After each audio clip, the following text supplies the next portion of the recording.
മക്കളെ, ഞാനിന്ന് ഉണ്ടാക്കാൻ പോണത് തക്കാളി കറിയാണ്.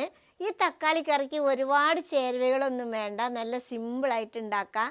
ഈ കറി ഉണ്ടെങ്കിൽ നമുക്കൊരു കോഴിമുട്ട പൊരിച്ചതും കൂടി ഉണ്ടെങ്കിൽ വയറ് നിറച്ച് ചോറ് തൃപ്തിയായിട്ട് കഴിക്കാൻ പറ്റും. അതിൻ്റെ കൂടെ വേറെ ഉപ്പേരിയോ വേറെ കറിയോ ഒന്നും വേണ്ട.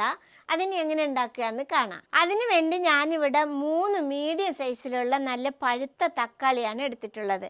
അത് നമുക്കൊരു മൺചട്ടിയിൽ ഇട്ട് കൊടുക്കാം. ഇങ്ങനത്തെ കറിയൊക്കെ ഉണ്ടാക്കുമ്പോൾ മൺചട്ടിയിൽ ഉണ്ടാക്കുന്നതാണ് നല്ല ടേസ്റ്റ് കേട്ടോ. അതിൻ്റെ കൂടെ തന്നെ ഒരു മീഡിയം സൈസിൽ സവാള നീളത്തിലരിഞ്ഞത് അത് ഇട്ട് കൊടുക്കുക. ഇനി അതിൻ്റെ കൂടെ തന്നെ 2 പച്ചമുളക് നമുക്ക് കീറിയിട്ട് ഇട്ട് കൊടുക്കാം. പച്ചമുളക് എരിവിന് ആവശ്യമുള്ളത് ഇട്ട് കൊടുത്താൽ മതി കേട്ടോ. അതിൻ്റെ കൂടെ തന്നെ നമുക്കൊരു ചെറിയ കഷ്ണം ഇഞ്ചിയും അതിൻ്റെ കൂടെ തന്നെ അരിഞ്ഞിട്ട് ഇട്ട് കൊടുക്കാം. ചെറുതായിട്ട് കനം കുറച്ചരിഞ്ഞാൽ മതി കേട്ടോ. ഇത് തക്കാളി നമുക്ക് ആദ്യം വഴറ്റിയെടുക്കേണ്ട ആവശ്യമൊന്നുമില്ല കേട്ടോ. ഇതെല്ലാം അതും പാടെ ഒന്നിച്ചിട്ട് തക്കാളിയെ വേവിച്ചെടുത്താൽ മതിയേ. അങ്ങനെ നമ്മൾ അരിഞ്ഞെടുക്കേണ്ട സാധനങ്ങളൊക്കെ അരിഞ്ഞ് ചട്ടിയിലിട്ടിട്ടുണ്ട്. ഇനി നമുക്കിതിന് മസാലകൾ ഇട്ട് കൊടുക്കാം. അതിന് 1/4 ടീസ്പൂണ് മഞ്ഞൾപ്പൊടി ഇട്ട് കൊടുക്കാം. അതിൻ്റെ കൂടെ തന്നെ 1/2 ടീസ്പൂണ് മുളക് പൊടി ഇട്ട് കൊടുക്കുക. ഇനി നമുക്ക് തേങ്ങ അരച്ചിട്ട് മസാലയും ഇതിനും പാകത്തിനുള്ള ഉപ്പിട്ട് കൊടുക്കുക. ഞാനിപ്പോൾ കുറച്ച് ഉപ്പിട്ട് കൊടുത്തിട്ടുണ്ട്. ഇനി നമുക്ക് കറിയൊക്കെ ആയതിന് ശേഷം നോക്കിയിട്ട് ഇനി ഇടാനുണ്ടെങ്കിൽ ബാക്കി ഇട്ട് കൊടുക്കുക കേട്ടോ. ഉപ്പിടുമ്പോൾ എപ്പോഴും നോക്കി നോക്കി ഉപ്പിടണം. ഉപ്പ് കൂടിയാൽ നമുക്ക് കഴിക്കാൻ പറ്റില്ല. ഉപ്പ് കുറയുകയാണെങ്കിലോ നമുക്ക് ലേശം കൂടിയിട്ട് നല്ല കഴിക്കാൻ പറ്റും കേട്ടോ. അതിനാണ് പറയുന്നത് നോക്കി നോക്കി ഉപ്പിടണമെന്ന്. ഇനി നമുക്കിതിലൊരു 3/4 കപ്പോളം വെള്ളം ഒഴിച്ചു കൊടുക്കാം. ഒന്ന് ഇളക്കാം. തോനെ വെള്ളം ഒഴിച്ച് കൊടുക്കണ്ട, കുറച്ച് കൊടുത്താൽ മതി കേട്ടോ. ഇനി നമുക്കിതിനെ അടുപ്പത്ത് വെച്ച് വേവിക്കാം. മൂടി വെച്ചിട്ട് വേവിച്ചെടുക്കാവേ. ഇനി ഇത് വെന്ത് വരുന്ന സമയം കൊണ്ട് നമുക്ക് ഇതിനുള്ള അരപ്പ് റെഡിയാക്കി എടുക്കാം. അതിന് വേണ്ടി ഞാനിവിടെ 1/2 മുറി തേങ്ങ ചിരകി വെച്ചിട്ടുണ്ട്. അത് നമുക്കൊരു ജാറിലേക്ക് ഇട്ട് കൊടുക്കാം. ഇങ്ങനെയൊക്കെയുള്ള കറി ഉണ്ടാക്കുമ്പോൾ തേങ്ങ എടുക്കുമ്പോൾ പച്ച തേങ്ങ വേണം എടുക്കണം കേട്ടോ. വലിയ മൂപ്പൊന്നും ഇല്ലാത്ത തേങ്ങ എടുക്കണം, അപ്പോഴാണ് കറിക്ക് ടേസ്റ്റ് ഉണ്ടാവുക. ഇനി അതിൻ്റെ കൂടെ തന്നെ ഒരു 4 ഇല്ലി വെളുത്തുള്ളി ഇട്ട് കൊടുക്കാം. ഇനി ഇത് അരയ്ക്കാൻ മാത്രമുള്ള വെള്ളം ഒഴിച്ചു കൊടുക്കാം. ഇനി നമുക്കിത് നല്ല മഷി പോലെ അരച്ച് കൊണ്ടുവരാം. ഇത് കണ്ടില്ലേ മക്കളെ, നല്ല മഷി പോലെ അരച്ചെടുത്തിട്ടുണ്ട് കേട്ടോ.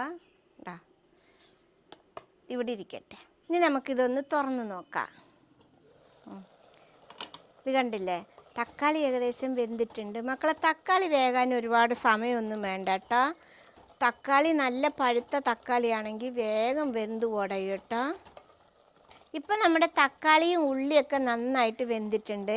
കണ്ടില്ലേ, തക്കാളിയൊക്കെ ഉടഞ്ഞിട്ടുണ്ട്. അതിൻ്റെ തോലാണിത്, കണ്ടില്ലേ. അപ്പോൾ ഇനി നമ്മൾ അരച്ച് കൊണ്ടുവന്ന തേങ്ങ ഇതിലേക്ക് ഒഴിച്ചു കൊടുക്കാം.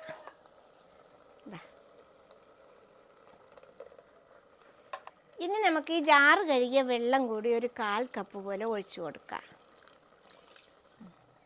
ഇനി നമുക്കിത് നന്നായിട്ടൊന്ന് ഇളക്കി കൊടുക്കാം. നമ്മുടെ തക്കാളിയും മസാലയും തേങ്ങ അരച്ചത് എല്ലാം പാടെ ഒന്ന് മിക്സായി വരട്ടെ. ഇത് ഇളക്കിയപ്പോഴേ ലേശം വെള്ളത്തിൻ്റെ കുറവുണ്ട്.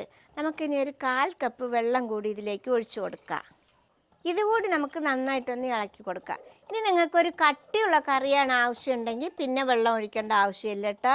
നിങ്ങൾക്ക് കട്ടിയാണെങ്കിൽ കട്ടിയിലെടുക്കുക, ഇച്ചിരി കൂടി വെള്ളം പോലെ ആണെങ്കിൽ ഇച്ചിരി കൂടി വെള്ളം ഒഴിച്ചെടുക്കുക. എനിക്ക് നല്ല കട്ടി ഇഷ്ടമല്ല, കുറച്ച് ലൂസായിട്ടാണ് ഇഷ്ടം. അതാണ് ഞാൻ കുറച്ചുകൂടി വെള്ളം ഒഴിച്ചത് കേട്ടോ. ഈ സമയത്ത് നമുക്ക് ഒന്നും കൂടി ഉപ്പ് നോക്കിയിട്ട് പാകമില്ലെങ്കിൽ നമുക്ക് പാകമാക്കിയെടുക്കാം. ഇച്ചിരി കൂടി ഉപ്പിൻ്റെ ആവശ്യമുണ്ട് കേട്ടോ. ചെറുതായിട്ട് നമ്മൾ ഉപ്പൊക്കെ ഇളക്കിയിട്ട് തിളച്ച് തുടങ്ങിയിട്ടുണ്ട്. നമുക്കിനി ഇത് ഇറക്കി വെക്കാം. ഇനി നമുക്ക് ഈ കറീനെ ഒന്ന് താളിച്ചെടുക്കണം. അതിന് വേണ്ടി ഒരു ചെറിയ ചീനിച്ചട്ടി അടുപ്പത്ത് വെക്കുക. ഇനി നമുക്ക് ചൂടായ ചട്ടിയിൽ 1 ടേബിൾ സ്പൂൺ അളവിൽ വെളിച്ചെണ്ണ ഒഴിച്ചു കൊടുക്കാം. ഞാൻ വെളിച്ചെണ്ണയാണ് ഒഴിച്ചു കൊടുക്കുന്നത് കേട്ടോ. എണ്ണ ഒന്ന് ചൂടായാൽ ഒരു 1/2 ടീസ്പൂണ് കടുക് ഇട്ട് കൊടുക്കുക.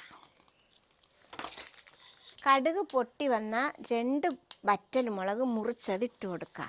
അതിൻ്റെ കൂടെ തന്നെ ലേശം കരിവേപ്പിലയും ഇട്ട് കൊടുക്കുക.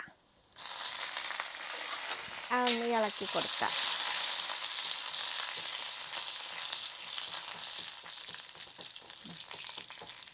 ഇനി ഇതങ്ങോട്ട് മൂത്ത് വന്നാൽ നമ്മുടെ കറിയിലേക്ക് എടുത്ത് ഒഴിച്ചു കൊടുക്കാം.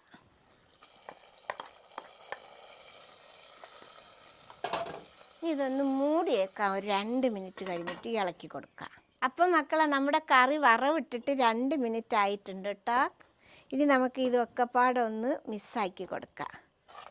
വറവും കറിയും എല്ലാം പാടെ. ഇപ്പോൾ കണ്ട, നമ്മൾ സിമ്പിളായിട്ട് ഉണ്ടാക്കിയ തക്കാളി കറിയാണ്. ഇനി നമുക്ക് പാത്രത്തിൽ വിളമ്പാം. മക്കളെ, നമ്മുടെ തക്കാളി കറിയുടെ പണി ഇത്രയേ ഉള്ളൂ കേട്ടോ മക്കളെ. അപ്പോൾ എല്ലാവരും ഇതേപോലെ ഒന്ന് ഉണ്ടാക്കി വെക്കണേ. തക്കാളി എന്ന് പറയുന്ന സംഭവം എല്ലാ വീട്ടുകളിലും ഉണ്ടാവും. അപ്പോൾ ഇതുപോലെ സിമ്പിളായിട്ട് ഉണ്ടാക്കി വെക്കുക. സത്യത്തിൽ പറഞ്ഞാൽ ഞാനിപ്പോൾ ഇങ്ങനത്തെ കറികളാണ് ഉണ്ടാക്കുക. എന്താണെന്നറിയോ, ഈ മഴ കാരണം മീൻ വാങ്ങാനോ ചിക്കൻ വാങ്ങാനോ ഒന്നും പുറത്തു പോകാനോ ഒരു മൂഡും ഇല്ല.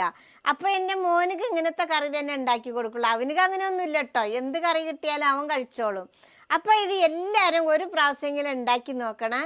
ഇഷ്ടപ്പെട്ടാൽ സബ്സ്ക്രൈബ് ചെയ്യുക, ലൈക്ക് ചെയ്യുക, കമൻറ്റ് ചെയ്യുക, ഷെയർ ചെയ്യുക. മക്കളെ ഫോളോ ചെയ്യാനും കൂടി മറക്കരുതേ.